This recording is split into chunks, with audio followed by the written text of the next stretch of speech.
Hello, Ben. How are you this morning? I'm good, man. How you doing?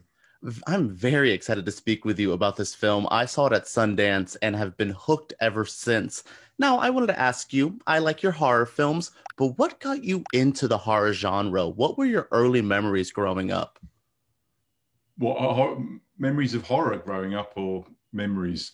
Oh, memories of horror growing up, like the films you like that kind of inspired you now. I mean, I think the first horror film I would have that affected me would have been the last 2 minutes of Carrie. So I wouldn't have seen the whole film. I'd have just come in at the end and I don't think ever felt that terror of that kind of wrenching drop shock terror thing as a kid. I was like, oh, I think I'd wandered into it while my aunts were watching it or something in the house, so I wasn't supposed to see it, and that was horrific. But generally, the thing that my introduction in the UK to horror movies is more public information movies about not playing on power transformers or swimming in lakes or getting run over.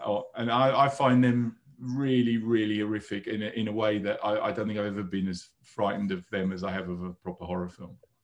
In the States, we had these "This is your brain on drugs" videos, and they would be like terrifying videos of people like beating up eggs, and I would be like, I don't know what this is, but I don't want to do this. So I understand Well, the completely. UK were much more graphic, so it'd be like a power transformer and a kid throws a frisbee in, and then the other one goes, "I'm going to go and get the frisbee," and the other one goes, "Don't go in there," and they go, "I'm going in," and they go, and then they're just all charred and covered in blood, and you're like, "Oh my god!" And it's stuff you could never show, you never show in a horror film because it's kids being killed, Yeah. and they don't.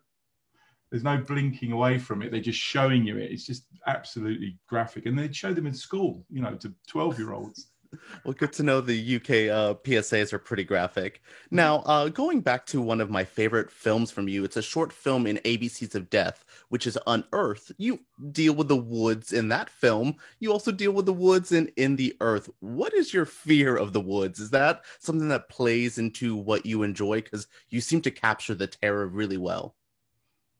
Yeah, I think the woods are a kind of primal place. I mean, you'd be well, you should respect them in terms of what can happen to you out there, and they're not like a kind of just a playground for extreme sports. They're a place that could kill you if you don't Yeah. do it properly. And our ancestors would have been killed in the woods often, and I think that's the thing that kind of comes back to.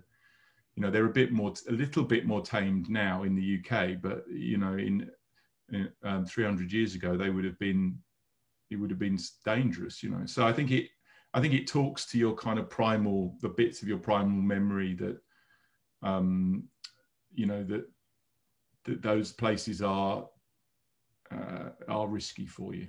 Mhm. Well, I was going to say you also do something so well with the ocean with the Meg. What do you find scarier, being in the middle of the ocean or being in the middle of the woods alone? I think the ocean would probably be more scary. Yeah, yeah, especially dealing with giant sharks. So, Yeah, yeah. I think drowning will kill you very quick. Now, I remember reading some of your production notes that you wrote the script pretty early in the UK lockdown. Do you feel that the script would have been a little bit different if you wrote it later on in the lockdown? Do you feel that the craziness would have influenced your story in any different ways? Or you kind of predicted the I think you pandemic could even better? I think you could say that for any script. It's like if you wrote it at any point that wasn't the point that you wrote it, it would be different. That's for sure. I mean, it's a sliding scale the whole time. You're changing, your experience is changing, and your interests are changing all the time. So, I'd say yeah, but I don't think it would. It'd just be a different film. It wouldn't be the Yeah. thing. I did actually write like multiple scripts during that period, and they were all very different. I wrote another horror film and a cowboy movie. So yeah. What a wonderful lockdown that must have been for your brain. Now, I've heard a lot of about the immersive experience used on the set for this by using sounds, playing while actors were on set. Do you enjoy using that type of filmmaking? Do you find it adds something to your actors' performances? Yeah, I mean, I think anything that you can do to put them in as much inside the experience as possible helps them. you know. But then actors will also, you know, act in a tiny theatre with a black curtain behind them over the top of a pub and be amazing there as well. So you don't have to do it, but Yeah. it can help, you know. Yeah, I found the performances did speak to that. Were there any like new things you learned working on set during this pandemic that you want to use going forward, or was it just an experience you're like, I don't want to go back to that kind of filming? Oh no, I think yeah, I think you learn all the time from stuff, and I think that I can't think of anything specific. I mean, I think that the maybe that it, on a more dull production note, it was quite nice not to have to go to an office. You know, we did a lot of stuff by Zoom, and I think that Yeah.